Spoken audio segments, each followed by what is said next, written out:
நீங்கள் பண்ண திருமணமே இல்லை அப்படின்னு சொல்லிட்டு ஒரு கோர்ட் முடிவு பண்ண முடியுமா? எஸ், முடியும். மேரேஜ் ஆக்டில் நல்லிட்டின்ற கிரவுண்ட்ஸில் இது சாத்தியம்.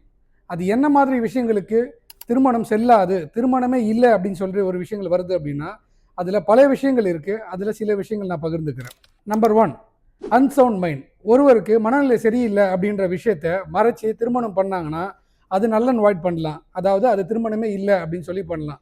நம்பர் 2, இன்கேஸ் ஆஃப் இம்பார்ட்டன்ஸ், அதுக்கும் நல் அண்ட் வாய்ட் பண்ணலாம்.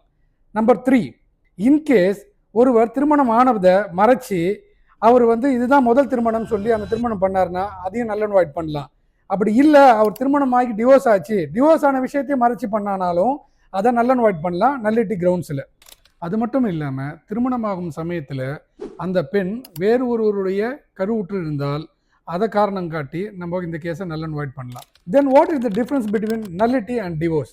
டிவோர்ஸ் என்பது என்ன அப்படின்னா, நம்ம திருமணம் ஆன பிறகு கருத்து வேறுபாடுனால பிரியிறது. பட் நல்லிட்டின்றது என்னன்னா, இது திருமணமே இல்லைன்னு சொல்றது தான் நல்லிட்டி.